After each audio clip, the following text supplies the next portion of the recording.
Kita berdoa.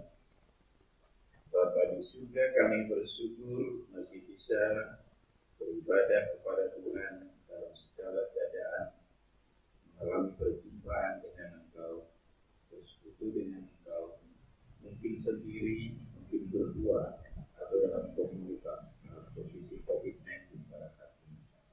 Tetapi kami memuji Tuhan bahwa dalam kondisi apapun, hati kami tetap berpaut kepada-Mu. Dan hari ini kami bisa melakukan pengisian di KPI di Pajak. Dan saat ini kami akan belajar tentang doktrin gereja. Mohon Tuhan memimpin kami dan memberkati kami, sehingga kami dimanapun berada anak-anak-Mu, seluruh kakak dan kakak dimanapun, biarlah Tuhan melawat dan memberkati mereka seluruhnya, menjagai dan melindungi mereka juga dari paparan virus corona, ya Tuhan. Dan semua anak-anak-Mu dan keluarganya, orang tuanya, saudaranya, sehat dalam perlindungan dan penimbunan. Dan mohon Tuhan bekerja dengan cara-Mu melalui para ilmuwan supaya bisa segera ditemukan vaksin sehingga virus ini bisa segera ditangani dengan baik, ya Tuhan. Terima kasih Bapak, pimpinlah pengisian kami pada hari ini dalam nama Tuhan Yesus. Amin. Baik teman-teman sekalian, hari ini kita berbicara tentang doktrin gereja atau eklesiologi. Saya berharap bahwa dalam kondisi seperti sekarang ini kalian semua sehat dan tetap bersukacita di dalam Tuhan. Istilah gereja atau church berasal dari kata eklesia, ya, dari kata eklesia dari bahasa Yunani. Bahasa Ibrani disebut dengan kahal atau juga kuriakos dalam bahasa Yunani, yang berarti adalah milik Tuhan. Artinya gereja itu tidak pernah milik sinode atau milik pimpinan pusat atau pengurus sinode atau pendeta atau siapapun, tapi gereja adalah miliknya Tuhan. Kata eklesia sebenarnya ada di dalam Matius pasal 16 ayat yang ke-18, ya, yaitu dikatakan demikian: Engkau adalah Petrus, dan di atas batu karang ini aku akan mendirikan jemaatku. Jemaat itu dalam bahasa Yunani disebut dengan eklesia, dan kalau mau tidak akan menguasainya. Jadi itulah pengertian secara etimologi, tapi juga berdasarkan ayat firman Tuhan. Arti lain dari eklesia adalah dipanggil keluar. Pertanyaannya, siapa yang memanggil, siapa yang dipanggil, dan untuk apa dipanggil? Ini yang harus kita perhatikan dalam soal gereja.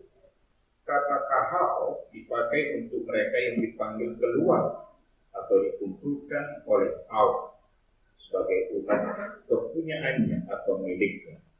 Itulah yang disebut dengan the day of assembly di Gunung Sinai. Itu ada banyak ayatnya, nanti di bakal saya. Definisi ini juga berlaku untuk gereja dalam perjanjian baru, dengan melihat bahwa dasar panggilan dan perjanjian gereja adalah Kristus. Misalnya teman-teman mungkin masih ingat 1 Petrus pasal 2 ayat yang ke-9. Kamu adalah bangsa yang terpilih, imamat kepunyaan Allah, bangsa dan Allah kepunyaan Allah, dikatakan dipanggil untuk memberitakan segala perbuatan Allah yang ajaib. Dipanggil oleh 8 dalam terang untuk memberitakan kabar baik pada dunia. Milner Erickson, seorang teolog perjanjian baru, yang berkata demikian: gereja adalah tubuh Kristus, yaitu kesatuan tubuh seluruh orang-orang yang sudah diperdamaikan dengan Allah melalui kematian Kristus dan telah menerima hidup yang baru. Itulah gereja. Jadi sebenarnya yang masuk anggota gereja adalah orang yang betul-betul percaya kepada Kristus atau yang telah lahir baru. Ini meliputi seluruh orang percaya, baik di bumi maupun di surga. Tapi sekalipun bersifat universal, gereja mengekspresikan dirinya dalam kumpulan lokal orang percaya di berbagai tempat yang menunjukkan kualitas yang sama, yaitu sebagai orang yang sudah beriman sebagai anggota tubuh Kristus. Teman-teman sekalian, gereja juga adalah kumpulan orang-orang yang dipanggil Allah keluar dari dunia ini untuk menjadi miliknya, menjadi umat kepunyaan Allah. Allah memanggil mereka di dalam dan melalui Yesus. Mereka yang dipanggil Allah akan datang dan beriman kepada Kristus. Artinya Allah memanggil, panggilan itu di dalam Yesus, dan akhirnya mereka datang beriman kepada Kristus. Itulah gereja. Yang berikutnya saudara, bahwa dengan demikian kita telah beriman kepada Kristus. Semua orang yang beriman kepada Kristus secara pribadi adalah gereja. Mungkin teman-teman masih ingat waktu kita ada sekolah minggu. Gereja bukanlah gedungnya, gereja bukan negaranya. Bukalah pintunya, lihat ke dalamnya. Gereja adalah orangnya. Jadi orang-orang yang beriman kepada Kristus secara pribadi adalah gereja. Dan orang-orang beriman secara kolektif itu juga adalah gereja. Jadi jangan lihat dari segi gedung. Yang berikutnya saudara, Lukas menggunakan kata eklesia untuk menyebut kumpulan ataupun pertemuan orang percaya atau orang Kristen di sebuah kota. Misalnya orang Kristen yang berkumpul di Yerusalem disebut oleh Lukas sebagai jemaat atau gereja. Yang di Antioquia juga demikian. Dan Paulus menggunakan kata yang sama, eklesia, menyebut jemaat di berbagai kota, misalnya di Galatia lah, atau jemaat di Roma. Misalnya di semua tulisan Paulus itu ada beberapa selain surat pastoral dialamatkan kepada jemaat sebagai kumpulan orang yang percaya.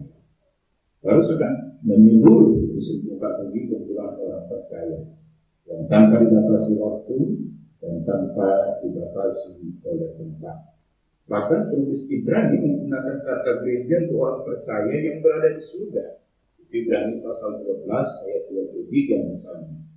Pengertian gereja bukanlah jumlah total dari grup-grup lokal tersebut, melainkan dalam tiap grup itulah terdapat pengertian gereja. Ibarat air, sebagian air maupun seluruhnya air, semuanya adalah air. Jadi secara pribadi dia adalah gereja, kumpulan orang percaya yang sudah beriman kepada Kristus juga adalah gereja.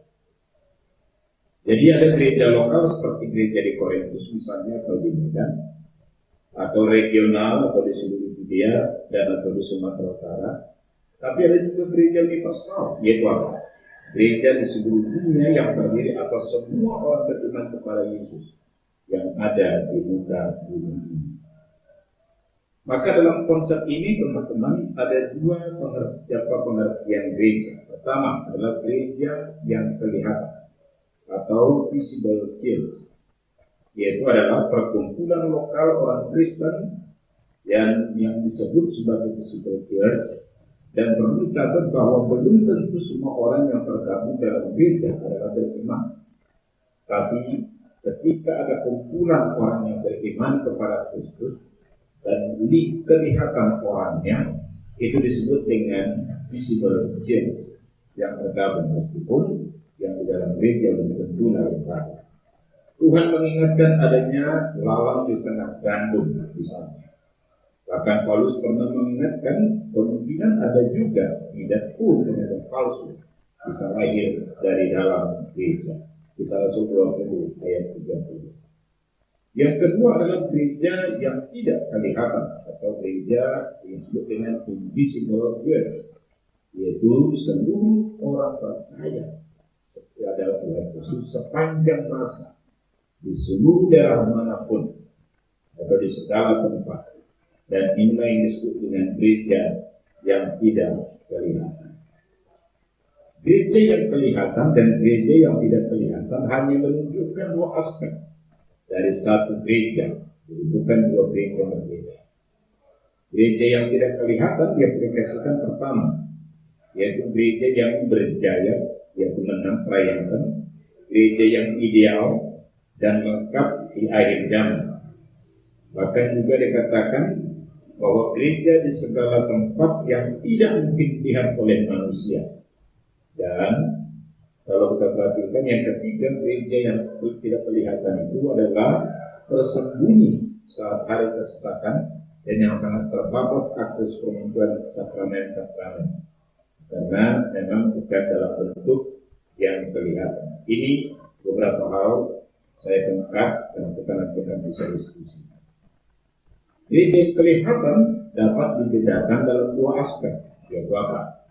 Sebagai organisme atau apparition, yaitu komuni, yaitu umat percaya atau coetus fidelium yang dipersatukan oleh ikatan Roh Kudus, bermanifestasi pada semua karunia dan talenta yang digunakan pada pekerjaan Allah.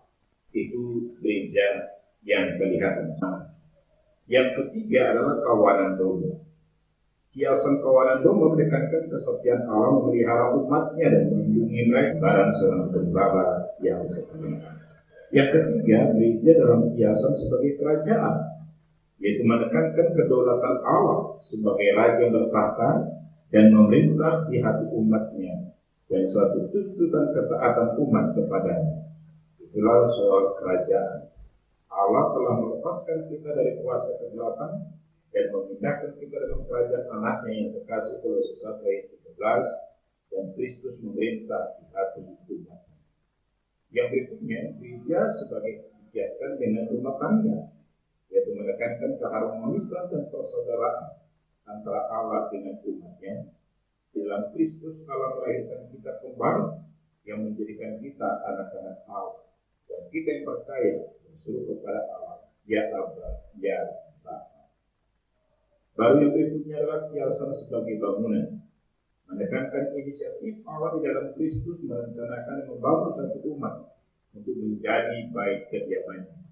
Suatu bangunan bukan hasil usaha manusia, tetapi adalah pekerjaan Allah. Dan bagi penjuru bangunan itu ialah Yesus Kristus, dan dasarnya adalah para nabi dan rasul. Yang berikutnya yang biasa kita dengar adalah sebagai tubuh Kristus, menekankan persatuan dan kesatuan di dalam keperbagaian, unity in diversity, serta kesaling bergantungan, interdependent complementary antara anggota jemaat. Baik mata, hidung, telinga dan lain saling membutuhkan. Itulah 1 Korintus pasal yang ke-12 ayat 12 sampai 4 sebagai gambaran kesatuan tubuh Kristus. Maka pertanyaan berikutnya, saudara, apakah peranan gereja? Itu pengertian awal. Sekarang, apakah peranan gereja? Matius pasal 16 ayat 18 berkata, engkau adalah Petrus, dan di atas batu karang ini aku akan mendirikan jemaat, dan alam maut tidak akan menguasainya. Pertanyaannya adalah, untuk apa Kristus mendirikan jemaat atau gerejanya? Miller Rickson berkata bahwa gereja didirikan Tuhan bukanlah demi keberadaan gereja itu sendiri, melainkan untuk melanjutkan pelayanan Tuhan di dunia. Artinya bahwa Allah membangun gereja bukan untuk gereja itu sendiri, tetapi Allah mau memakai gereja sebagai alatnya menghadirkan kerajaannya di bumi ini. Jadi gereja sebagai alat Allah, bukan alat hanya sebatas pekerjaan di gereja, tapi justru gereja harus dipakai Allah sebagai alatnya. Yang berikutnya, gereja dipanggil dari dunia dan berbeda dengan dunia. Artinya, saudara, adalah bahwa setiap pribadi orang percaya dan juga setiap orang-orang yang ada orang percaya itu dalam sebuah komunitas atau kolektif dipanggil Allah berbeda dari dunia, tidak hidup dengan cara dunia dengan segala dosa dan bagian elemen-elemen lainnya, tetapi juga tidak hanya sekedar hidup dalam artian berbeda dengan dunia, tetapi diputus ke dalam dunia untuk mengerjakan misi sebagai alat Allah. Itulah gereja. Jadi orang-orang percaya itu tidak sekedar hidup kudus berbeda dengan dunia, tetapi ketika mereka dipanggil dari dunia, mereka juga diputus ke dalam dunia sebagai alat Allah. Itulah gereja. Dari satu sisi dipanggil dari dunia untuk hidup benar, tapi setelah itu diputus oleh Allah ke dalam dunia bermisi bagi Allah. Maka Miller Erickson berkata bahwa jantung pelayanan gereja yang memberi bentuk segala fasilitas gereja itu adalah Injil. Jadi Injillah jantung gereja, pusatnya gereja. Dan untuk Injillah juga gereja dipanggil oleh Allah. Maka dia mengatakan ada 4 fungsi gereja. Pertama, memberitakan Injil. Yang kedua, membangun jemaat. Yang ketiga, menyembah Allah. Dan yang keempat, punya kepedulian sosial yang dipanggil untuk pergi ke dunia. Yang berikutnya, saudara, Bruce Bill mengatakan bahwa tugas dan tanggung jawab gereja adalah untuk melayani kemuliaan dan kehormatan Allah di tengah-tengah dunia ini. Maka bagaimana gereja melayani kemuliaan Allah? Bruce Bill membaginya kepada 4. 1, menyembah yang disebut dengan latreia. 2, persekutuan koinonia. 3, pelayanan diakonia. Dan 4, kesaksian martiri atau marturia. Di sisi lain, efek Lowney dalam mendidik sinerat teologi mengemukakan 3 aspek pelayanan gereja. Menyembah Allah secara langsung, melayani orang kudus, melayani dunia. Melayani menurut dia adalah mencakup pelayanan firman, pelayanan ketertiban, dan seterusnya. Ini beberapa pandangan-pandangan soal tugas gereja. Karena itu, saudara, yang mau saya sampaikan ada banyak pandangan baik Romanson misalnya dalam Evangelical Dictionary of Theology menyatakan 2 aspek. Henry Thyssen juga mengatakan ada 7 aspek. Mungkin bisa dilihat di makalah saya. Tetapi juga yang paling penting kalau kita perhatikan adalah bahwa berdasarkan berbagai pandangan di atas, maka pesan atau tugas, misi, dan tanggung jawab gereja dapat ditinjau dalam 3 hubungan. Pertama, gereja, hubungan gereja terhadap Allah. Yang kedua, gereja terhadap dirinya. Dan yang ketiga, gereja terhadap dunia. Dan dalam biasanya yang kita dengar dalam berdasarkan amanat Agung Matius 28:19-20 itu yang disebut dengan tugas gereja, yaitu koinonia. Pertama, itulah persekutuan. Harus diajarkan dan diterapkan baik di dalam lingkungan gereja maupun pada situasi dan kondisi hidup dan kehidupan sehari-hari. Mungkin dalam COVID sekarang ini, koinonia mungkin ada terganggu. Yang kedua adalah marturia, yaitu kesaksian, memberitakan realitas yang sebenarnya, yaitu Yesus adalah Mesias. Yang ketiga adalah diakonia atau melayani, yaitu melakukan sesuatu dengan setia, jujur, bertanggung jawab, memperbaiki kualitas hidup dan kehidupan seseorang maupun masyarakat. Lalu yang berikutnya adalah pemerintahan gereja. Semua gereja pasti mengaminkan bahwa penguasa tertinggi dalam gereja adalah Allah. Dan semua keluarga gereja mengakui bahwa Yesus Kristus adalah pemilik dan kepala gereja. Pertanyaannya, tetapi bagaimana wujud daripada pemberlakuan prinsip ini? Gereja memiliki berbagai konsep. Dalam sejarah gereja telah memiliki berbagai bentuk dasar dari pemerintahan gereja. Misalnya, ada yang episkopal, ada presbyterian, ada congregational atau independen. Tapi juga ada konsep lain yang mengatakan, misalnya konsep gereja Roma Katolik sebagai persekutuan eksternal dan kelihatan yang disatukan oleh ikatan sekumpulan uskup di bawah seorang kepala di bumi, itulah Paus. Maka gereja yang kelihatan sebagai pundak umat percaya yang melahirkan komunitas orang percaya, dan ini bentuknya kongregasional. Yang kedua adalah konsep gereja ortodoks Yunani sebagai entitas kesatuan lahiriah yang nampak, nyata dan aktual, yang beresensikan hierarki episkopal, yaitu dewan dan sinode gereja yang tidak dapat sama. Ini bentuk episkopalia.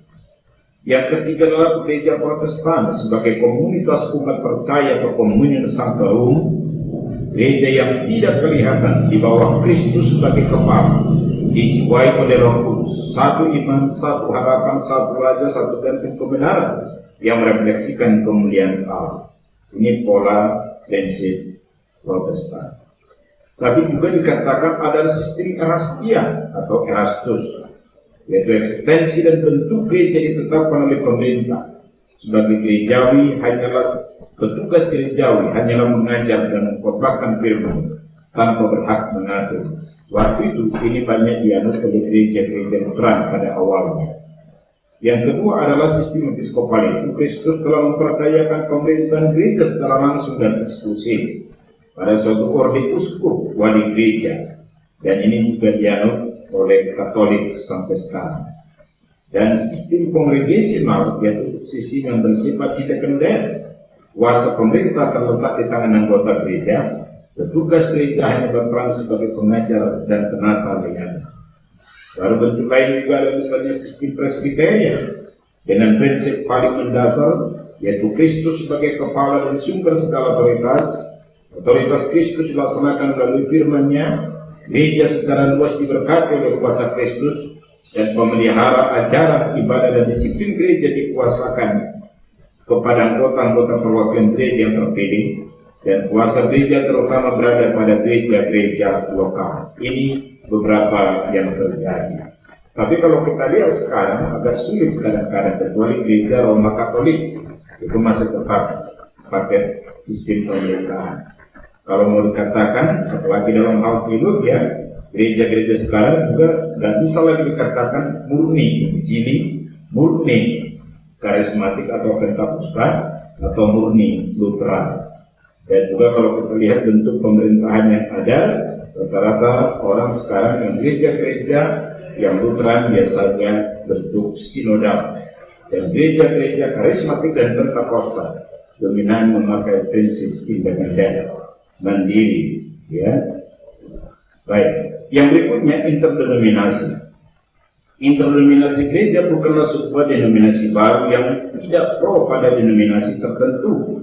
Ya, dan juga dikatakan bukan persatuan dan kesatuan yang uniform dalam bentuk doktrin dan seterusnya. Tetapi interdenominasi adalah suatu semangat dan gerakan menjalin persatuan dan kesatuan di antara orang-orang percaya. Kesatuan dalam visi dan kebersamaan dalam misi, yaitu melaksanakan amanat agung Yesus Kristus. Dan kesatuan dalam keberagaman yang dibangun dalam interdenominasi. Ada banyak dasar Alkitab interdenominasi, tapi prinsip dalam interdenominasi yang perlu dibangun adalah di dalam hal yang utama bahwa kita tetap satu, di dalam hal-hal yang tidak utama ada kebebasan, dan di dalam segala sesuatu ada kasih. Ini beberapa hal, saudara, kalau kita berbicara tentang gereja atau eklesiologi menurut kebenaran firman Tuhan. Oke, demikian kita akan masuk kepada diskusi.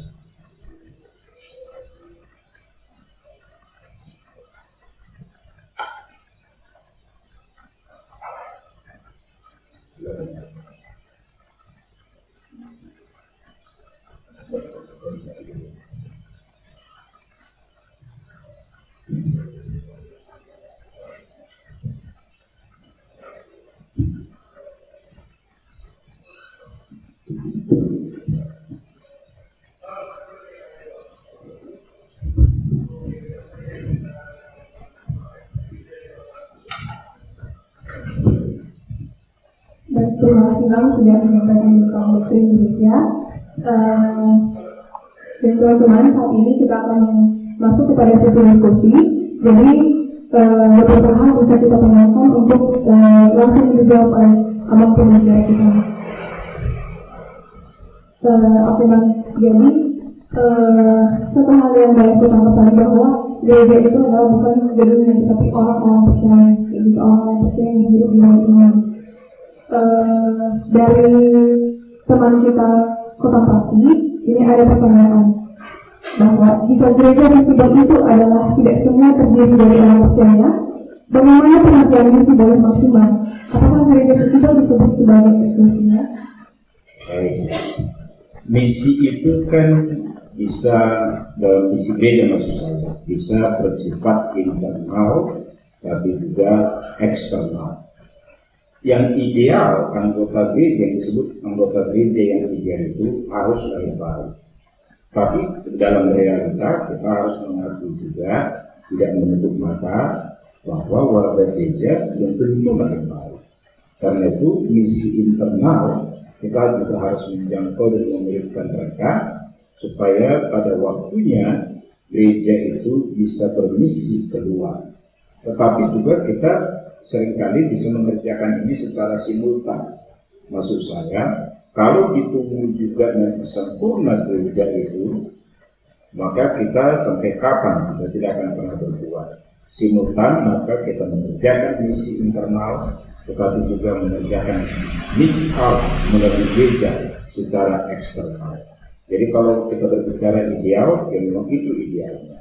Karena itu supaya gereja sebagai eklesia tubuh Kristus, maka orang-orang ini kan harus dilayani secara khusus, tapi kita pun tetap tanpa mengabaikan pelayanan misi eksternal. Ya. Oke, jadi gereja itu karena ada orang-orang yang telah percaya, bukan berarti ya semua orang disebut sebagai gereja yang tersebut ya bang, karena ada orang percaya yang beriman lah itu disebut sebagai gereja. Secara Alkitab atau secara teologi, yang namanya disebut gereja itu adalah sejatinya orang yang telah lahir baru, yang telah beriman kepada Kristus. Tapi kalau kita masuk realita gereja yang kelihatan, ada nggak kemungkinan warga gereja itu yang belum lahir baru? Gereja pembaptis ya, ada. Kita kan juga mengabaikan mereka di situ sih. Oke. Jadi saya juga mau bertanya juga tentang kalau kita kan sedang berada di dalam pelayanan mahasiswa. Jadi sebenarnya apa sebab hubungannya pelayanan mahasiswa dengan gereja? Apakah cukupkah kita melayani selama kita mahasiswa, atau sebenarnya kita ada hubungannya dengan gereja? Baik, pelayanan mahasiswa atau KMK itu disebut dengan para church, bukan church. Karena para church gereja itu ada tugas tambahan yang khusus, yaitu salah satu sakramen baptisan dan juga perjamuan kudus, dan juga berbagai liturgi, misalnya liturgi untuk pemberkatan nikah, penguburan dan seterusnya. Tapi sebagai para church, kita kan nggak pernah bisa lepas sebagai anggota gereja yang tetap. Karena itu sebenarnya kita adalah perpanjangan tangan gereja untuk menjangkau mahasiswa di kampus yang tidak bisa dijangkau oleh gereja. Kenapa saya katakan tidak bisa dijangkau? Salah satu adalah mungkin ke gereja dia dengan tertarik, tapi ketika di kampus itu dia tertarik untuk persekutuan. Dan kita juga menginjili di kampus yang akhirnya mereka beriman kepada Kristus, yang tentunya pasti akan menjadi gereja, warga gereja yang benar dan yang sejati. Dan kalau kita perhatikan, KMK sebagai para church kan tidak melakukan bentuk bersakramen apapun, tapi kita juga tidak dipengaruhi oleh satu gereja manapun, karena kita sifatnya interdenominasi, tapi kita tetap menjadi warga gereja.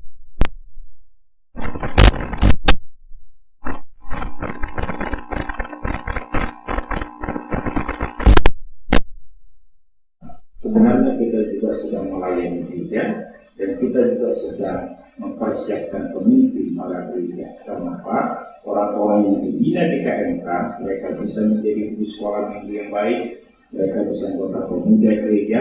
Ketika berkeluarga, mereka menjadi keluarga yang baik di tengah-tengah gereja, dan juga mereka menjadi pelayan Tuhan sebagai majelis gereja masing-masing dan hadir menjadi berkat. Itu sinergi antara KMK sebagai para church dengan gereja kita masing-masing. Oke, baik, terima kasih bang. Untuk pertanyaan selanjutnya terkait dengan sekarang kan kondisi pandemi COVID-19 gitu kan. Kalau misalnya kita kan melakukan untuk physical distancing, artinya kita tidak bisa bergabung secara kayak dalam kegiatan lain. Dan termasuk dengan kegiatan ibadah kita yang dilakukan secara online atau ibadah dari masing-masing. Bagaimana terkait dengan ibadah secara online bang? Apakah sebenarnya itu juga disebut sebagai ibadah secara atau bahkan kalau misalnya ibadah yang disengaja itu bisa dikerjakan secara di rumah, di kondisi normal bisa nggak kita mengerjakan ibadah online terhadap seperti itu? Baik, mungkin itu harus Yang pertama adalah soal relasi hubungan antara ritual dengan spiritualitas. Bisa nggak orang melakukan ritual sendiri? Bisa. Bisa nggak kolektif di gereja atau bersama-sama sebagai komunitas? Bisa. Menjadi pertanyaannya adalah, adakah ritual yang dilakukan secara kolektif atau pribadi itu membangun sebuah spiritualitas atau kemudian? Apakah orang yang datang ke gereja pasti berjumpa dengan Tuhan? Tidak ada jaminan. Atau apakah seketika seorang membangun relasi dengan Tuhan dalam doa penyembahan sendiri di rumah atau dimanapun bisa mengalami perjumpaan? Bisa. Tapi bukan berarti mengabaikan salah satu prioritas gereja. Karena koinonia dalam gereja itu bukan diabaikan. Kalau demikian kita nggak perlu beribadah bersama, itu juga bisa di mana-mana. Karena prinsipnya adalah bahwa gereja sebagai sebuah komunitas saling menguatkan, saling melengkapi, saling membangun. Itulah sebabnya penulis Ibrani katakan dalam Ibrani pasal 10 ayat 4 dan 25, janganlah kamu menjauhkan diri dari pertemuan orang-orang percaya, di mana kamu saling melengkapi satu sama lain. Ini semua bicara tentang ritual dan spiritualitas. Yang berikutnya adalah yang justru yang kita hindari adalah jangan secara ritual kita tetap pergi ke gereja, ibadah tetap berjalan, tapi ternyata tidak berdampak atau tidak membentuk spiritualitas yang berjalan. Itu justru yang berbahaya. Tapi kita juga tidak mau ekstrem. Bahwa kalau itu berarti kita tidak perlu kerja itu salah. Karena dengan itu sendiri kita salah satu rasa persekutuan, di mana kita bisa saling melengkapi, saling bangun, saling menguatkan satu sama lain. Itu yang pertama. Yang kedua, kita bukan berbicara soal mau corona atau tidak corona. Dengan social distancing ini, kan juga kita bisa tetap online. Ada banyak pemberitaan dengan media, apakah TV atau kita buka di YouTube misalnya, banyak memberikan.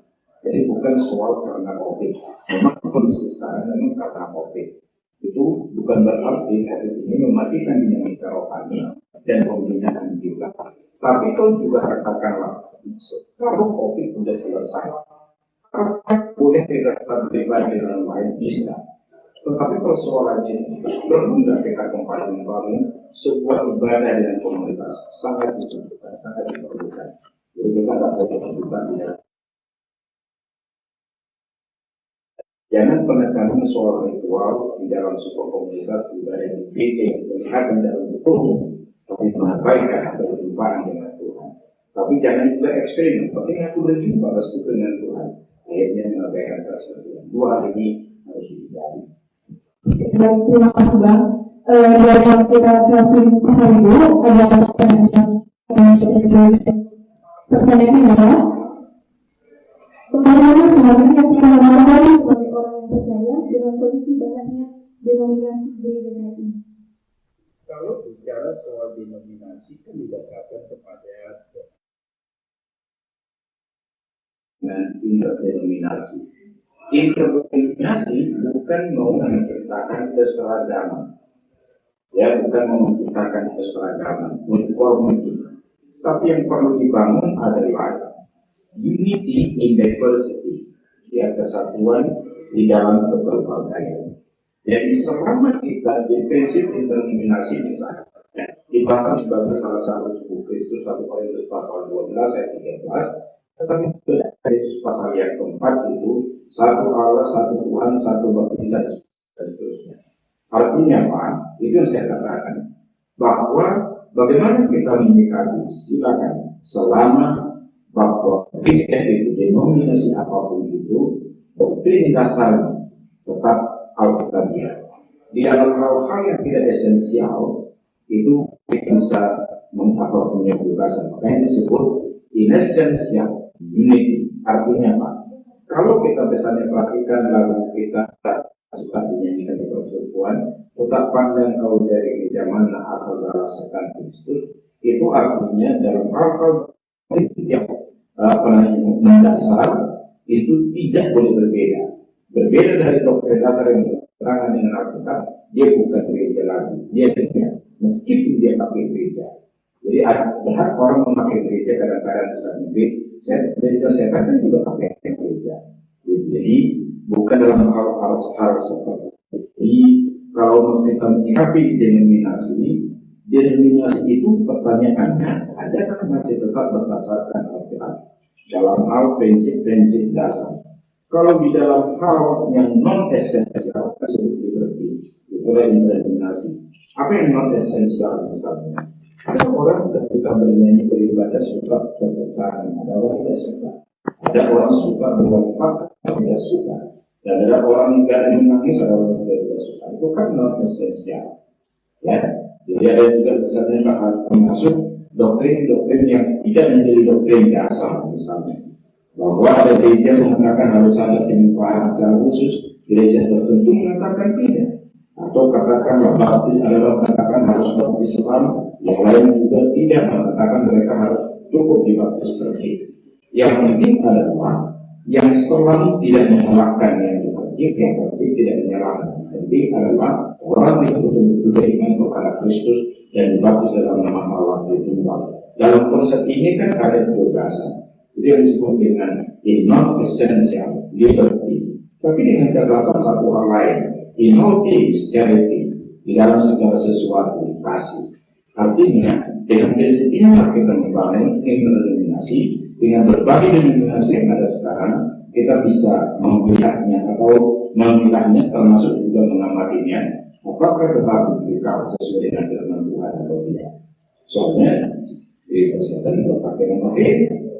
Tidak juga ada juga yang pakai nama gereja. Misalnya gereja Mormon dan lain. Ya, bukan tidak berkesan gereja Mormon. Maka itu tidak bisa dikatakan bagian denominasi yang juga harus ada terima. Jadi ada hal yang masuk koridor di dalam denominasi, ada hal yang tidak harus tegas menolaknya. Berarti semua yang pakai gereja adalah benar. Baik, terima kasih Bang. Satu pertanyaan dari saya terkait dengan pendapat saya ada beberapa pendapat bahwa apabila nanti kita bisa berpindah gereja, mungkin dengan faktor kita harus pindah dengan kebutuhan atau misalnya kita dari kita diharuskan untuk ya tidak dari kita yang bagaimana pandangan kita ini? Tidak ada satupun pandangan Alkitab yang mengatakan boleh nggak tidak denominasi. Yang pasti kita tetap beriman di dalam Kristus, kokoh di dalam kebenaran firman Allah, dan seperti gereja itu harus misalnya pertama, kenapa orang pindah denominasi dan gereja ya? Salah satunya mungkin pasangan itu tidak berasal dari satu denominasi yang sama. Itu juga maka mereka ambil denominasi celaka sumsri selama ajaran gereja itu benar. Apa alasan berikutnya orang misalnya pindah denominasi? Masalah bahasa. Jadi kalau dia misalnya masih aku ngerti bahasa, tapi juga kadang-kadang karena di tempat di kota itu tetap dipakai bahasa yang dari daerah asli, tidak ada bahasa yang mungkin mengalami kesulitan sehingga dia bisa pindah. Yang ketiga adalah belum tentu di daerah di mana kita pindah kota atau pulau, jadi denominasi yang dari tempat kita dari awal. Jadi silakan memilih gereja yang ada di situ. Jadi tidak harus memilihkan gereja kita dari awal di situ, karena cuma kita sendiri dan itu kan tidak efektif. Tetapi untuk memilih gereja itu juga, pilihlah gereja di mana kita bisa bertumbuh juga. Kalau yang harus pindah denominasi atau tidak denominasi, pilihlah di mana kita bisa bertumbuh. Tapi pilihlah di mana kita bisa melayani, di mana kita bisa hadir menjadi berkat, di mana kita bisa hadir bermisi. Artinya apa? Di sana saya disayangkan sekali kalau pimpinan mahasiswa tidak melayani dan tidak hadir di gereja menjadi berkat. Itu sangat disayangkan. Jadi kalau prinsip itu kita jalani, silakan. Dan itu bukan sesuatu yang salah. Gitu. Misalnya suku berbeda, Apakah pertahankan satu itu maksimal begitu ya. Tapi juga janganlah pindah gereja hanya sebagai enak-enakan sama kita dan kita tidak mau bertobat dan tidak keluar. Itu saya pikir yang bisa masalah. Baik, Mesti Tahu. Jadi kalau gereja kita tidak bisa misalnya hari ini kita punya gereja hari ini setelahnya kita ada di gereja gitu. Karena kita pun memiliki serupa kenapa kita harus menetap dalam satu gereja. Oke, itu juga masih perdebatan. Ada orang berkata kita masih pelajar ya pulang berkata gereja itu begitu ya, orang bilang seperti itu. Jadi kita diajak teman mungkin ke gereja X, lalu kalau depan lagi jadi teman lain nanti gereja X, gereja dan macam-macam. Orang yang suka pergi ke kota menjadi gereja Y. Boleh nggak ini dari Bapak? Ada yang mengatakan sah-sah harus masih muda, juga dikatakan kita tidak bisa gereja. Ya, itu salah satu yang berkata. Yang kedua, bisa juga kita kan perlu juga menambah pengalaman dan variasi. Dalam pertanyaan, saya sih tidak ekstrem akan hal itu, tetapi juga perlu kita ingat hidup kita ini kan tidak terlalu panjang.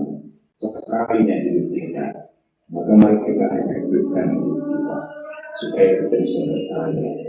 Tapi kalau misalnya orang mengatakan perlu juga bervariasi sekali-sekali, mau melihat juga mau belajar supaya wawasan kita terbuka seperti kelas. Ya, tapi saya selalu katakan kepada alumni tolonglah lebih mengarah kepada satu denominasi di mana kalian hadir. Dan bagi kalian yang sudah berkeluarga, sudah menikah, saya selalu katakan supaya permanen. Ya, jangan lagi untuk mahasiswa seperti kalian mungkin itu masih bisa ditoleran, menambah wawasan, menambah pengetahuan, supaya kita juga tidak rigid, tapi juga kita juga mengetahui kan perbedaan. Tetapi orang alumni kan mereka berpikir sektor, tapi menjadi dekat dan yang tentunya kami sudah berkeluarga supaya menjadi anggota setia gereja. Baik, terima kasih. Dan mungkin ini pertanyaan terakhir ya. Jadi untuk sesi diskusi kita,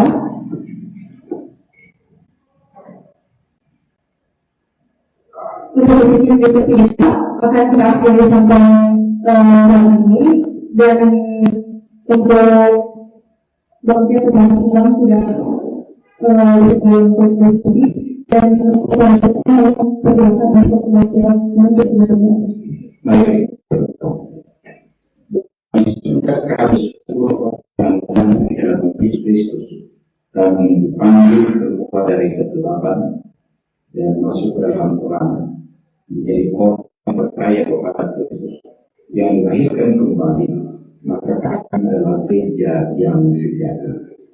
Tetapi kumpulan orang percaya di muka bumi adalah orang-orang menjadi anggota tubuh Kristus, baik gereja yang kelihatan maupun gereja yang tidak kelihatan. Lalu kami berdoa kepada Tuhan supaya sebagai warga gereja kami hadir untuk bermisi di tengah gereja, tapi juga seharusnya dipakai dengan bermisi untuk dunia.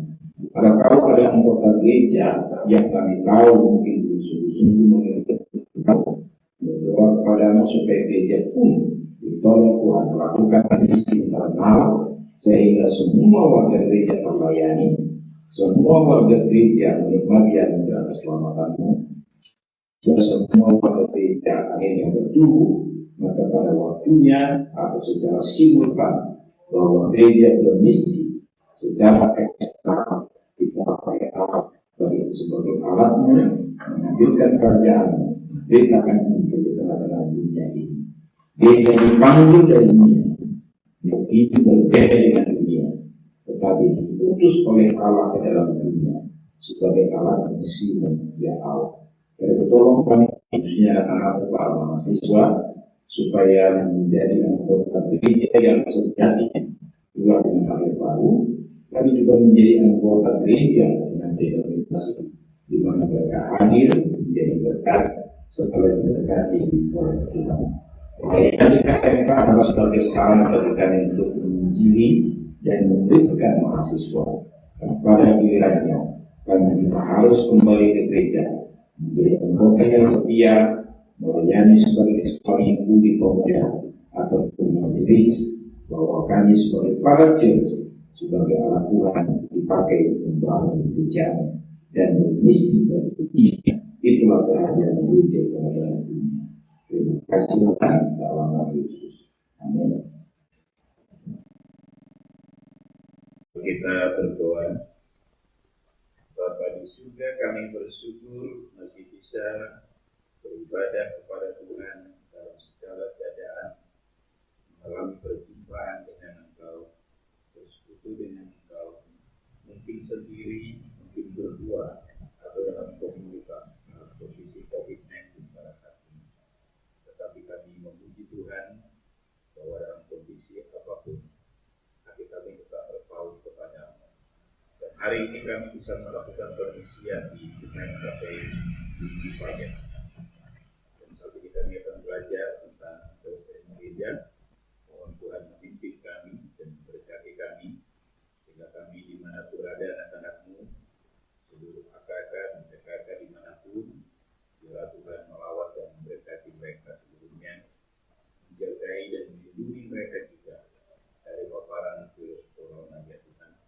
Dan semua anak-anak-Mu dan keluarganya, orang tuanya, saudaranya, sehat dalam perlindungan dan penimbunan. Dan mohon Tuhan bekerja dengan cara-Mu melalui para ilmuwan supaya bisa segera ditemukan vaksin sehingga virus ini bisa segera ditangani dengan baik, ya Tuhan. Terima kasih Bapak, pimpinlah pengisian kami pada hari ini dalam nama Tuhan Yesus. Amin. Baik teman-teman sekalian, hari ini kita berbicara tentang doktrin gereja atau eklesiologi. Saya berharap bahwa dalam kondisi seperti sekarang ini kalian semua sehat dan tetap bersukacita di dalam Tuhan. Istilah gereja atau church berasal dari kata eklesia, ya, dari kata eklesia dari bahasa Yunani. Bahasa Ibrani disebut dengan kahal atau juga kuriakos dalam bahasa Yunani, yang berarti adalah milik Tuhan. Artinya gereja itu tidak pernah milik sinode, milik pimpinan pusat atau pendeta sinode atau pendeta atau siapapun. Tapi gereja adalah miliknya Tuhan. Kata eklesia sebenarnya ada di dalam Matius pasal 16 ayat yang ke-18, ya, yaitu dikatakan demikian. Engkau adalah Petrus, dan di atas batu karang ini aku akan mendirikan jemaatku. Jemaat itu dalam bahasa Yunani disebut dengan eklesia, dan kalau mau tidak akan menguasainya. Jadi itulah pengertian secara etimologi, tapi juga berdasarkan ayat firman Tuhan. Arti lain dari eklesia adalah dipanggil keluar. Pertanyaannya, siapa yang memanggil, siapa yang dipanggil, dan untuk apa dipanggil? Ini yang harus kita perhatikan dalam soal gereja. Kata kahal dipakai untuk mereka yang dipanggil keluar atau dikumpulkan oleh Allah sebagai umat kepunyaannya atau miliknya. Itulah yang disebut dengan the day of assembly di Gunung Sinai. Itu ada banyak ayatnya, nanti bakal saya. Definisi ini juga berlaku untuk gereja dalam Perjanjian Baru, dengan melihat bahwa dasar panggilan dan perjanjian gereja adalah Kristus. Misalnya teman-teman mungkin masih ingat 1 Petrus pasal 2 ayat yang ke-9. Kamu adalah bangsa yang terpilih, imamat kepunyaan Allah, bangsa dan Allah kepunyaan Allah, dikatakan dipanggil untuk memberitakan segala perbuatan Allah yang ajaib. Dipanggil oleh kegelapan dalam terang untuk memberitakan kabar baik pada dunia. Milner Erickson, seorang teolog Perjanjian Baru, yang berkata demikian: gereja adalah tubuh Kristus, yaitu kesatuan kudus seluruh orang-orang yang sudah diperdamaikan dengan Allah melalui kematian Kristus dan telah menerima hidup yang baru, yaitulah gereja. Jadi sebenarnya yang masuk anggota gereja adalah orang yang betul-betul percaya kepada Kristus atau yang telah lahir baru. Ini meliputi seluruh orang percaya, baik di bumi maupun di surga. Tapi sekalipun bersifat universal, gereja mengekspresikan dirinya dalam kumpulan lokal orang percaya di berbagai tempat yang menunjukkan kualitas yang sama, yaitu sebagai orang yang sudah beriman sebagai anggota tubuh Kristus. Teman-teman sekalian, gereja juga adalah kumpulan orang-orang yang dipanggil Allah keluar dari dunia ini untuk menjadi miliknya, menjadi umat kepunyaan Allah. Allah memanggil mereka di dalam dan melalui Yesus. Mereka yang dipanggil Allah akan datang dan beriman kepada Kristus. Artinya Allah memanggil, panggilan itu di dalam Yesus, dan akhirnya mereka datang beriman kepada Kristus. Itulah gereja. Yang berikutnya saudara, bahwa dengan demikian kita telah beriman kepada Kristus.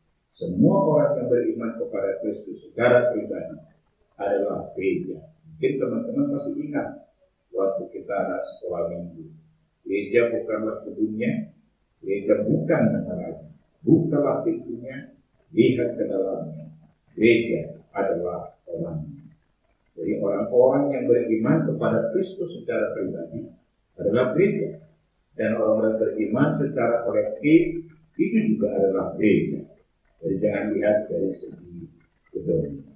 Yang berikutnya saudara, Lukas menggunakan kata eklesia untuk menyebut kumpulan ataupun pertemuan orang percaya, yaitu orang Kristen di sebuah kota. Misalnya orang Kristen yang berkumpul di Yerusalem disebut oleh Lukas sebagai jemaat atau gereja. Yang di Antioquia juga demikian. Dan Paulus menggunakan kata yang sama, eklesia, menyebut jemaat di berbagai kota, misalnya di Galatia lah, atau jemaat di Roma. Misalnya di semua tulisan Paulus itu ada beberapa selain surat pastoral dialamatkan kepada jemaat sebagai kumpulan orang yang percaya. Lalu sudah menyeluruh disebutkan bagi kumpulan orang percaya yang tanpa dibatasi waktu dan tanpa dibatasi oleh tempat. Bahkan penulis Ibrani menggunakan kata gereja untuk orang percaya yang berada di surga. Ibrani pasal 12 ayat 23 misalnya. Pengertian gereja bukanlah jumlah total dari grup-grup lokal tersebut, melainkan dalam tiap grup itulah terdapat pengertian gereja. Ibarat air, sebagian air maupun seluruhnya air, semuanya adalah air. Jadi secara pribadi dia adalah gereja, kumpulan orang percaya yang sudah beriman kepada Kristus juga adalah gereja. Jadi ada gereja lokal seperti gereja di Korintus misalnya, atau di Medan, atau regional, atau di seluruh Judea dan atau di Sumatera Utara. Tapi ada juga gereja universal, yaitu apa? Gereja di seluruh dunia yang terdiri atas semua orang beriman kepada Yesus yang ada di muka bumi ini. Maka dalam konsep ini teman-teman ada dua pengertian gereja. Pertama adalah gereja yang terlihat atau visible church, yaitu adalah perkumpulan lokal orang Kristen yang disebut sebagai visible church. Dan perlu catat bahwa belum tentu semua orang yang tergabung dalam gereja adalah beriman. Tapi ketika ada kumpulan orang yang beriman kepada Kristus dan kelihatan orangnya, itu disebut dengan visible church yang tergabung, meskipun yang di dalam gereja belum tentu lahir. Tuhan mengingatkan adanya lalang di tengah gandum misalnya. Bahkan Paulus pernah mengingatkan kemungkinan ada juga tidak pun penyakit palsu bisa lahir dari dalam gereja. Kisah Rasul 20 ayat 30. Yang kedua adalah gereja yang tidak kelihatan atau gereja yang disebut dengan invisible church, yaitu seluruh orang percaya adalah oleh Yesus sepanjang masa di seluruh daerah manapun atau di segala tempat. Dan inilah yang disebut dengan gereja yang tidak kelihatan. Gereja yang kelihatan dan gereja yang tidak kelihatan hanya menunjukkan dua aspek dari satu gereja, jadi bukan dua gereja yang berbeda. Gereja yang tidak kelihatan diaplikasikan pertama, yaitu gereja yang berjaya, yaitu menang perayaan, gereja yang ideal dan lengkap di akhir zaman. Bahkan juga dikatakan bahwa gereja di segala tempat yang tidak mungkin dilihat oleh manusia. Dan kalau kita perhatikan yang ketiga, gereja yang tidak kelihatan itu adalah tersembunyi saat hari kesesakan dan yang sangat terbatas akses pengukuran sakramen-sakramen, karena memang bukan dalam bentuk yang kelihatan. Ini beberapa hal saya angkat dan kita nanti akan bisa diskusi. Gereja kelihatan dapat dibedakan dalam dua aspek, yaitu apa? Sebagai organisme atau apparition, yaitu komuni, yaitu umat percaya atau coetus fidelium yang dipersatukan oleh ikatan Roh Kudus, bermanifestasi pada semua karunia dan talenta yang digunakan pada pekerjaan Allah. Itu gereja yang kelihatan. Yang ketiga adalah kawanan domba. Kiasan kawanan domba menekankan kesetiaan Allah memelihara umatnya dan melindungi mereka barang seorang gembala yang setia. Yang ketiga, gereja dalam kiasan sebagai kerajaan, yaitu menekankan kedaulatan Allah sebagai raja yang bertahta dan memerintah di hati umatnya dan suatu tuntutan ketaatan umat kepadanya. Itulah soal kerajaan. Allah telah melepaskan kita dari kuasa kegelapan dan memindahkan kita dalam kerajaan anaknya yang kekasih, Kolose 1 ayat 13, dan Kristus memerintah di hati umat. Yang berikutnya, gereja sebagai dikiaskan dengan rumah tangga, yaitu menekankan keharmonisan dan persaudaraan antara Allah dengan umatnya. Dalam Kristus Allah melahirkan kita kembali yang menjadikan kita anak-anak Allah, dan kita yang percaya berseru kepada Allah, ya Aba, ya Bapa. Baru yang berikutnya adalah kiasan sebagai bangunan, menekankan inisiatif Allah di dalam Kristus merencanakan membangun satu umat untuk menjadi baik kediamannya. Suatu bangunan bukan hasil usaha manusia, tetapi adalah pekerjaan Allah. Dan batu penjuru bangunan itu ialah Yesus Kristus, dan dasarnya adalah para nabi dan rasul. Yang berikutnya yang biasa kita dengar adalah sebagai tubuh Kristus, menekankan persatuan dan kesatuan di dalam keperbagaian, unity in diversity, serta kesaling bergantungan, interdependent complementary antara anggota jemaat. Baik mata, hidung, telinga dan lain saling membutuhkan. Itulah 1 Korintus pasal yang ke-12 ayat 12 sampai 4 sebagai gambaran kesatuan tubuh Kristus. Maka pertanyaan berikutnya, saudara, apakah peranan gereja? Itu pengertian awal. Sekarang, apakah peranan gereja? Matius pasal 16 ayat 18 berkata, engkau adalah Petrus, dan di atas batu karang ini aku akan mendirikan jemaat, dan alam maut tidak akan menguasainya. Pertanyaannya adalah, untuk apa Kristus mendirikan jemaat atau gerejanya? Miller Erickson berkata bahwa gereja didirikan Tuhan bukanlah demi keberadaan gereja itu sendiri, melainkan untuk melanjutkan pelayanan Tuhan di dunia. Artinya bahwa Allah membangun gereja bukan untuk gereja itu sendiri, tetapi Allah mau memakai gereja sebagai alatnya menghadirkan kerajaannya di bumi ini. Jadi gereja sebagai alat Allah, bukan alat hanya sebatas pekerjaan di gereja, tapi justru gereja harus dipakai Allah sebagai alatnya. Yang berikutnya, gereja dipanggil dari dunia dan berbeda dengan dunia. Artinya saudara adalah bahwa setiap pribadi orang percaya dan juga setiap orang-orang yang ada orang percaya itu dalam sebuah komunitas atau kolektif dipanggil Allah berbeda dari dunia, tidak hidup dengan cara dunia dengan segala dosa dan bagian elemen-elemen lainnya, tetapi juga tidak hanya sekedar hidup, dalam artian berbeda dengan dunia, tetapi diutus ke dalam dunia untuk mengerjakan misi sebagai alat Allah. Itulah gereja. Jadi orang-orang percaya itu tidak sekedar hidup kudus berbeda dengan dunia, tetapi ketika mereka dipanggil dari dunia, mereka juga diutus ke dalam dunia sebagai alat Allah. Itulah gereja. Dari satu sisi dipanggil dari dunia untuk hidup benar, tapi setelah itu diutus oleh Allah ke dalam dunia bermisi bagi Allah. Maka Milner Erickson berkata bahwa jantung pelayanan gereja yang memberi bentuk segala fasilitas gereja itu adalah Injil. Jadi Injillah jantung gereja, pusatnya gereja. Dan untuk Injillah juga gereja dipanggil oleh Allah. Maka dia mengatakan ada 4 fungsi gereja. Pertama, memberitakan Injil. Yang kedua, membangun jemaat. Yang ketiga, menyembah Allah. Dan yang keempat, punya kepedulian sosial yang dipanggil untuk pergi ke dunia. Yang berikutnya, saudara, Bruce Bill mengatakan bahwa tugas dan tanggung jawab gereja adalah untuk melayani kemuliaan dan kehormatan Allah di tengah-tengah dunia ini. Maka bagaimana gereja melayani kemuliaan Allah? Bruce Bill membaginya kepada 4. 1. Menyembah yang disebut dengan latreia, 2. Persekutuan koinonia, 3. Pelayanan diakonia, dan 4. Kesaksian martiri atau marturia.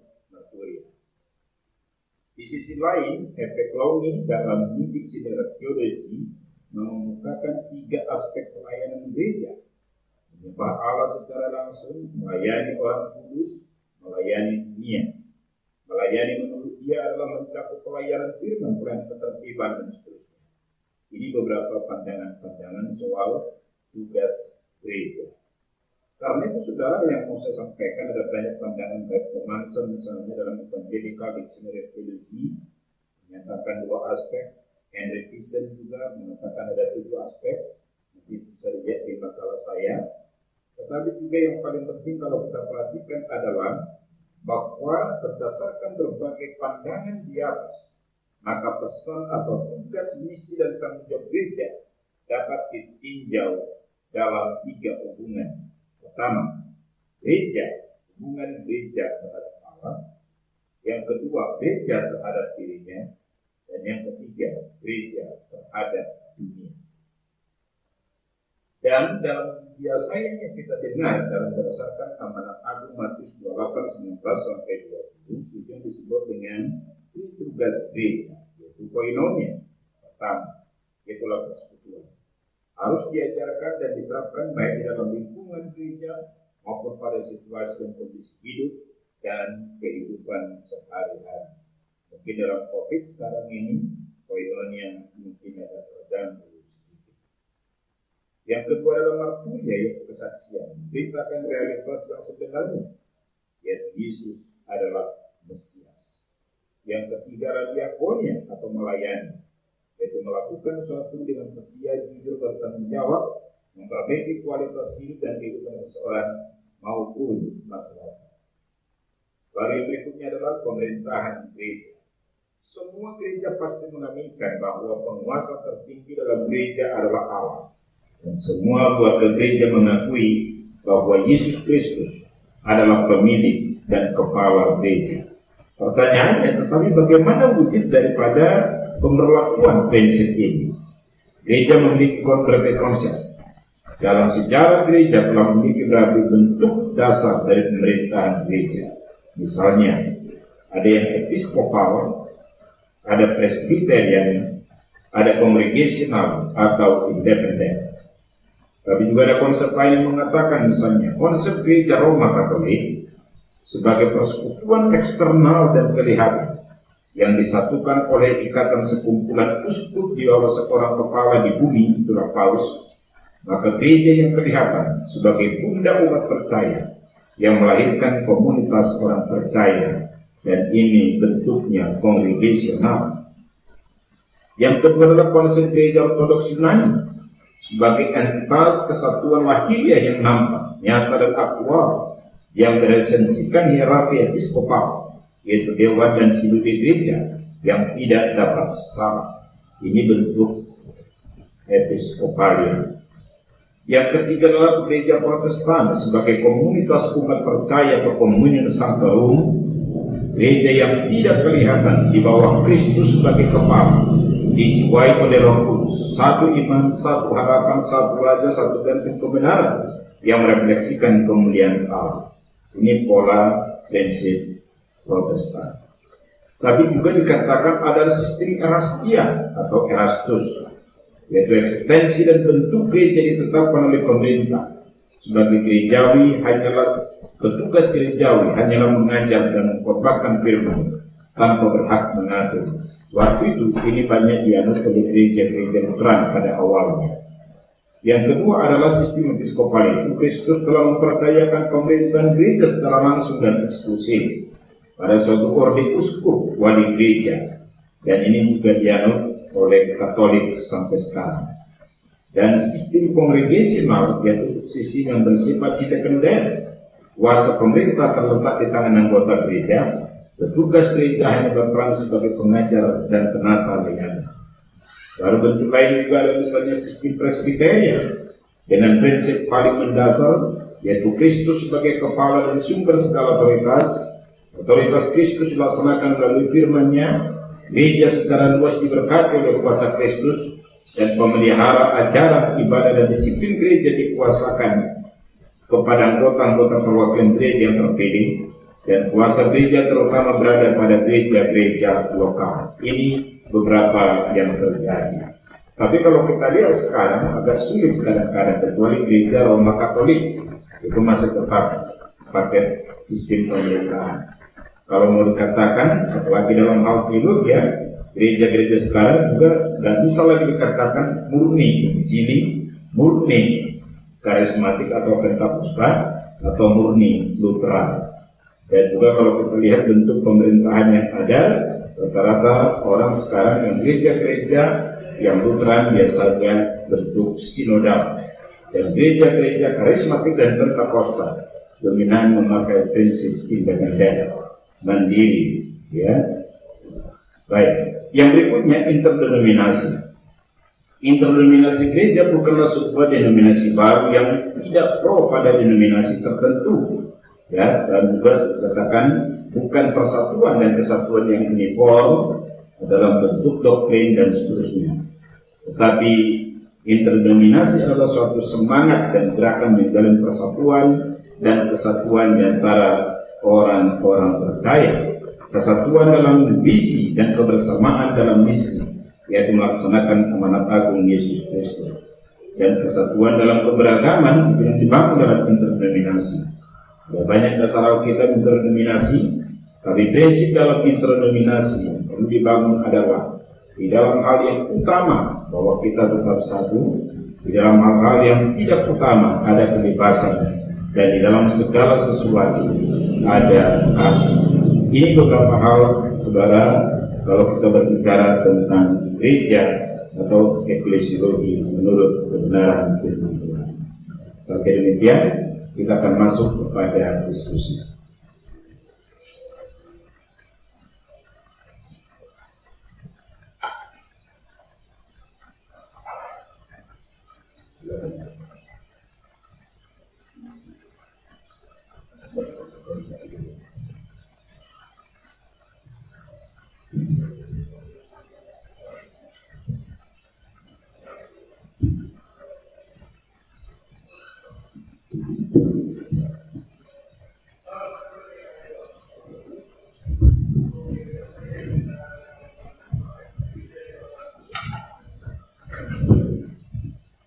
Terima kasih Bang sudah menyampaikan tentang doktrin gereja. Dan teman-teman, saat ini kita akan masuk kepada sesi diskusi. Jadi beberapa hal bisa kita tanyakan untuk langsung dijawab oleh abang pembicara kita. Oke Bang, jadi satu hal yang banyak kita tadi bahwa gereja itu adalah bukan gedungnya, tetapi orang-orang percaya, jadi orang-orang percaya yang hidup di dalam iman. Dari teman kita Kota Pati, ini ada pertanyaan.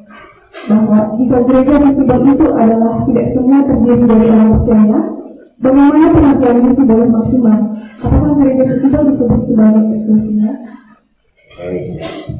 Misi itu kan bisa dalam misi gereja maksud saya bisa bersifat internal tapi juga eksternal. Yang ideal anggota gereja yang disebut anggota gereja yang ideal itu harus lahir baru. Tapi dalam realita kita harus mengaku juga tidak menutup mata bahwa warga gereja yang tentu lahir baru. Karena itu misi internal kita juga harus menjangkau dan memberikan mereka supaya pada waktunya gereja itu bisa bermisi keluar. Tetapi juga kita seringkali bisa mengerjakan ini secara simultan. Maksud saya, kalau ditunggu juga nanti sempurna gereja itu, maka kita sampai kapan kita tidak akan pernah berbuat. Simultan, maka kita mengerjakan misi internal, tetapi juga mengerjakan misi Allah melalui gereja secara eksternal. Jadi kalau kita berbicara ideal, ya memang itu idealnya. Karena itu supaya gereja sebagai eklesia tubuh Kristus, maka orang-orang ini kan harus dilayani secara khusus, tapi kita pun tetap tanpa mengabaikan pelayanan misi eksternal. Ya. Oke, jadi gereja itu karena ada orang-orang yang telah percaya, bukan berarti ya semua orang disebut sebagai gereja yang tersebut ya bang, karena hanya orang percaya yang beriman lah itu disebut sebagai gereja. Secara alkitab atau secara teologi, yang namanya disebut gereja itu adalah sejatinya orang yang telah lahir baru, yang telah beriman kepada Kristus. Tapi kalau kita masuk realita gereja yang kelihatan, ada nggak kemungkinan warga gereja itu yang belum lahir baru? Gereja pembaptis ya, ada. Kita kan juga mengabaikan mereka di situ sih. Oke. Jadi saya juga mau bertanya juga tentang kalau kita kan sedang berada di dalam pelayanan mahasiswa. Jadi sebenarnya apa sebab hubungannya pelayanan mahasiswa dengan gereja?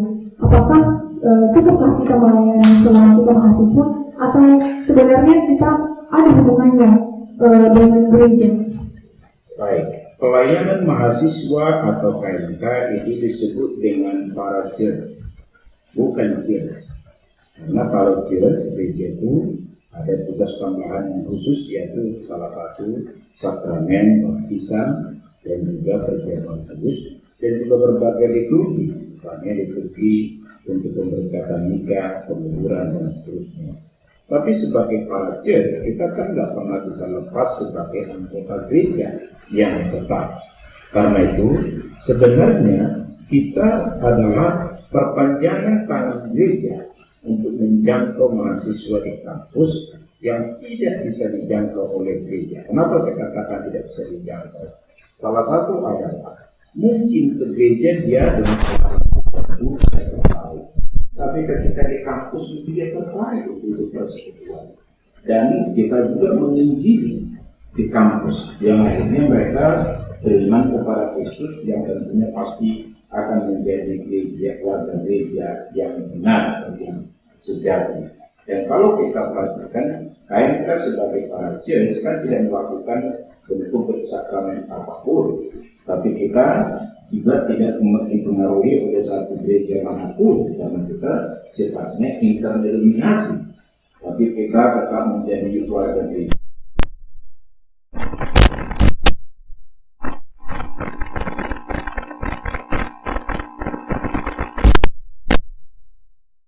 Sebenarnya kita juga sedang melayani gereja dan kita juga sedang mempersiapkan pemimpin para gereja. Kenapa? Orang-orang yang dibina di KMK, mereka bisa menjadi guru sekolah minggu yang baik, mereka bisa anggota pemuda gereja.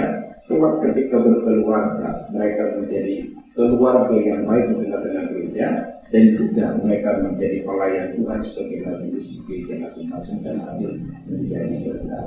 Itu sinergi antara KMK sebagai para church dengan gereja kita masing-masing.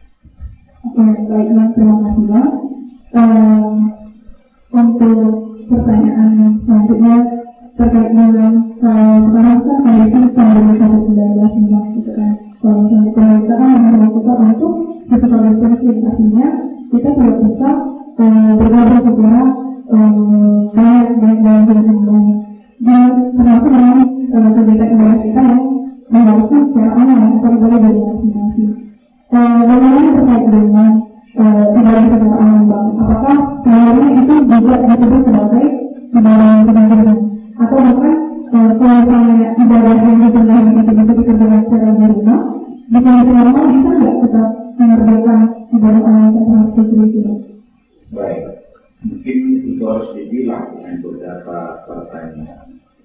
Yang pertama adalah soal relasi apa hubungan antara ritual dengan spiritualitas. Bisa nggak orang melakukan ritual sendiri? Bisa.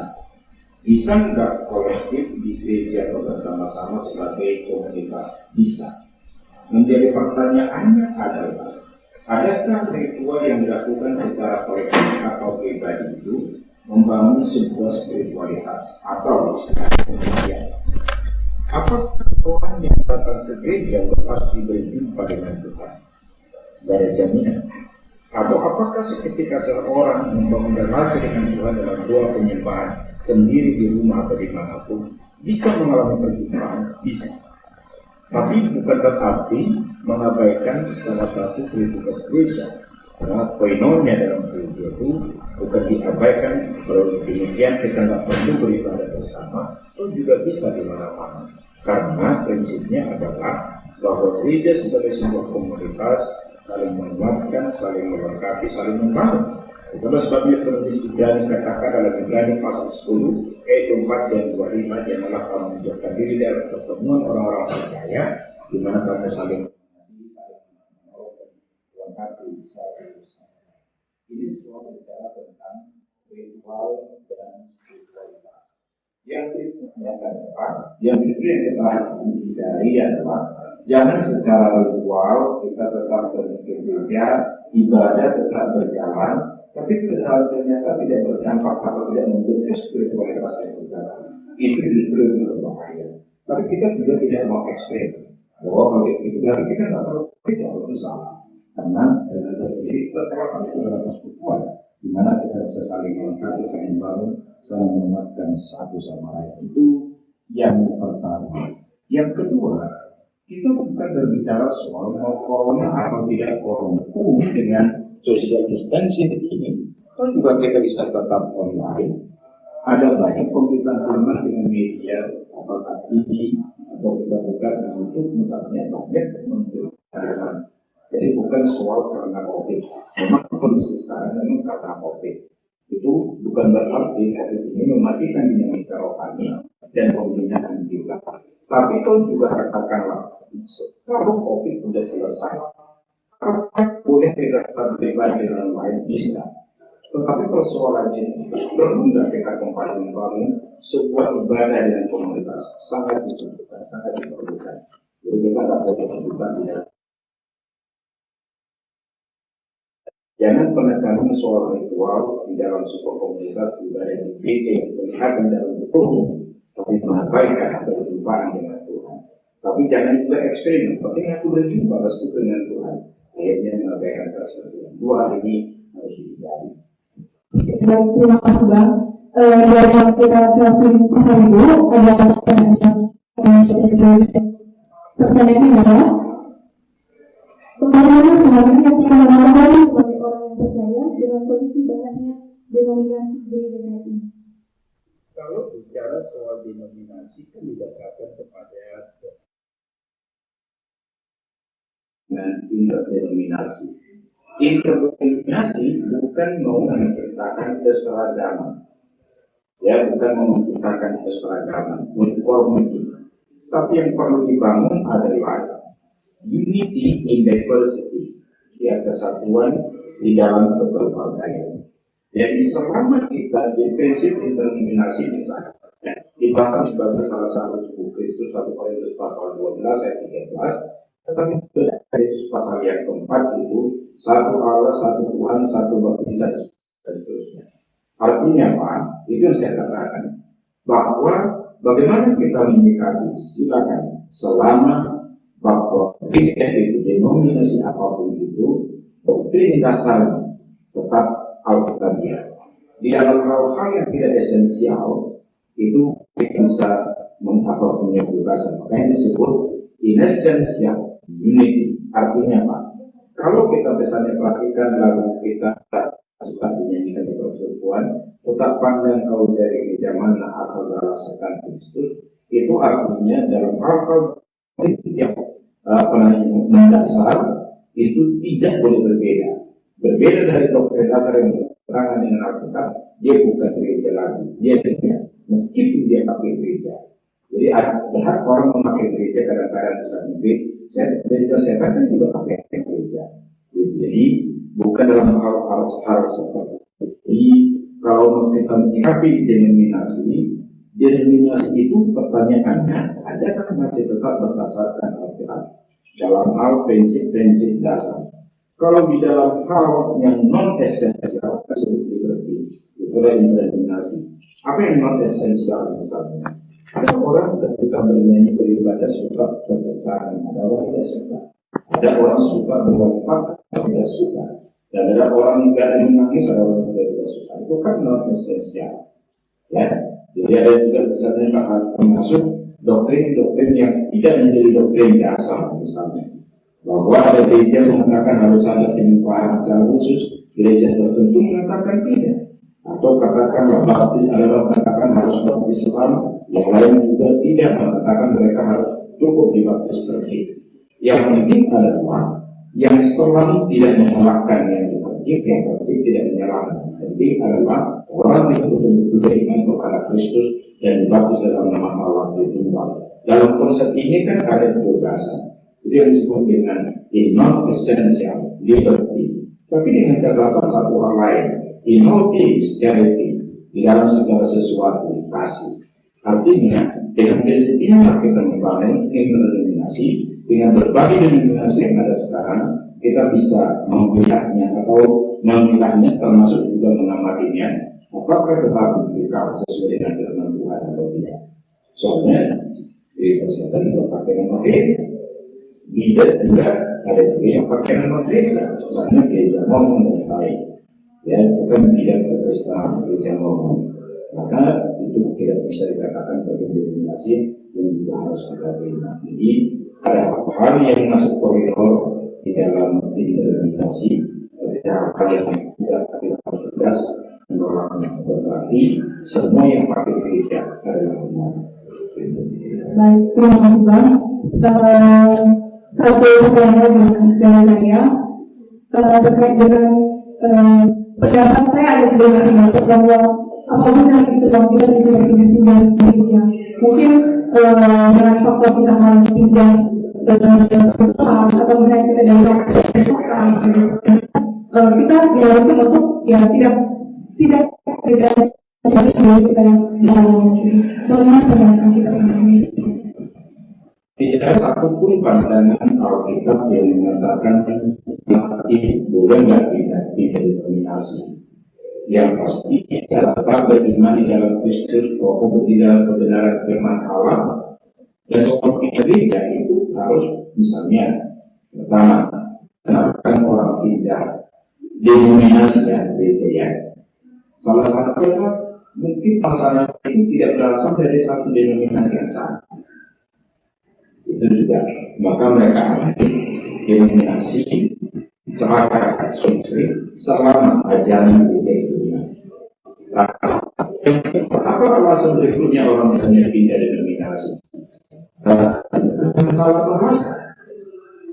Jadi kalau dia misalnya masih aku ngerti bahasa, tapi juga kadang-kadang karena di tempat di kota itu tetap dipakai bahasa yang dari daerah asli, tidak ada bahasa yang mungkin mengalami kesulitan sehingga dia bisa pindah. Yang ketiga adalah belum tentu di daerah di mana kita pindah kota atau pulau, jadi denominasi yang dari tempat kita dari awal. Jadi silakan memilih gereja yang ada di situ. Jadi tidak harus memilihkan gereja kita dari awal di situ. Karena cuma kita sendiri, dan itu kan tidak efektif.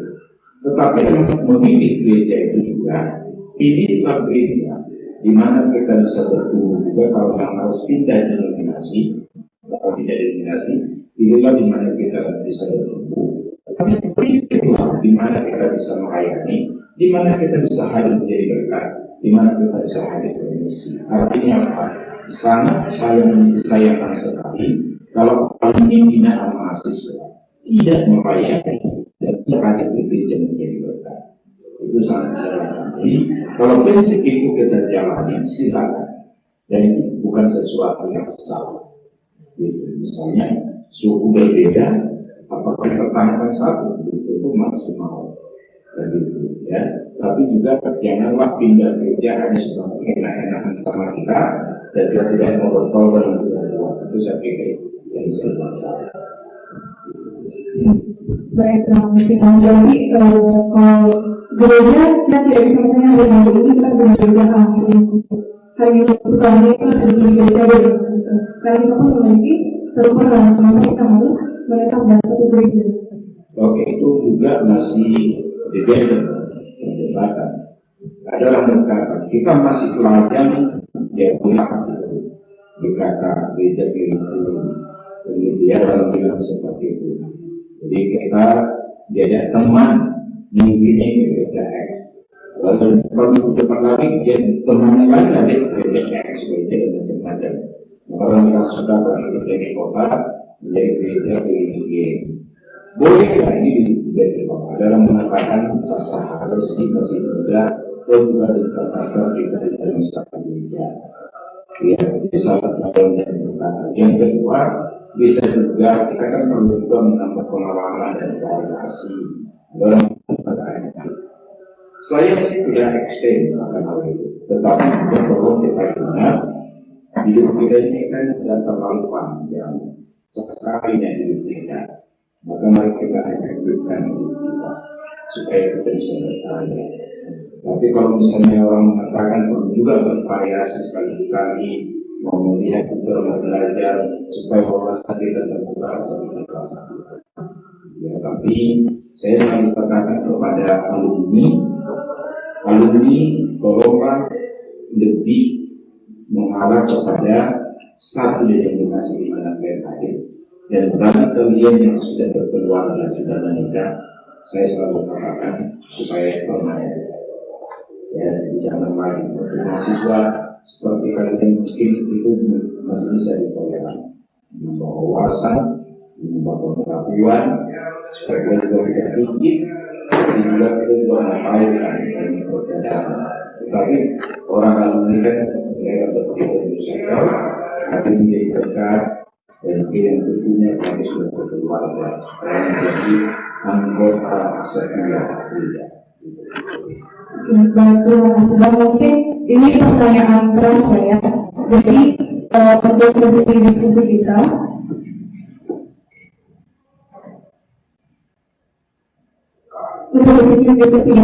akan terakhir sampai saat ini.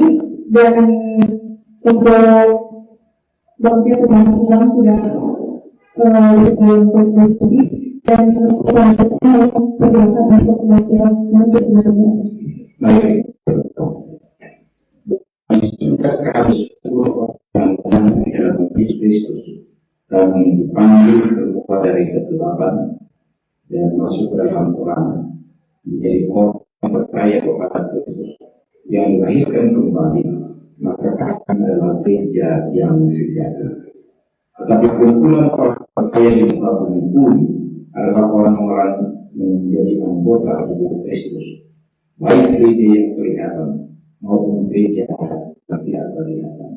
Lalu kami berdoa kepada Tuhan supaya sebagai warga gereja kami hadir untuk bermisi di tengah gereja, tapi juga seharusnya dipakai untuk bermisi untuk dunia. Kalau ada anggota gereja yang kami tahu mungkin sungguh-sungguh mengerti, berdoa kepadamu supaya gereja pun ditolong Tuhan melakukan misi internal sehingga semua warga gereja terlayani, semua warga gereja menikmati anugerah keselamatanmu, dan semua warga gereja akhirnya bertumbuh maka pada waktunya atau secara simultan bahwa gereja bermisi secara ekstra dipakai alat sebagai alatnya menunjukkan kerajaan, beritakan Injil di tengah-tengah dunia ini. Gereja dipanggil dari dunia, begitu berbeda dengan dunia, tetapi diutus oleh Allah ke dalam dunia sebagai alat misi manusia Allah. Jadi tolong kami khususnya anak-anak para mahasiswa supaya menjadi anggota gereja yang sejati juga dengan hal baru, kami juga menjadi anggota gereja dengan denominasi di mana mereka hadir menjadi berkat setelah diberkati oleh Tuhan. Pelayanan di KMK adalah sebagai saran bagi kami untuk menginjili dan memberikan mahasiswa. Dan pada gilirannya kami juga harus kembali ke gereja menjadi anggota yang setia, melayani sebagai seorang ibu di pemuda ataupun majelis, bahwa kami sebagai para church sebagai alat Tuhan dipakai membangun gereja dan bermisi dan bermisi. Itulah kehadiran gereja pada dunia. Terima kasih Tuhan dalam nama Yesus. Amin.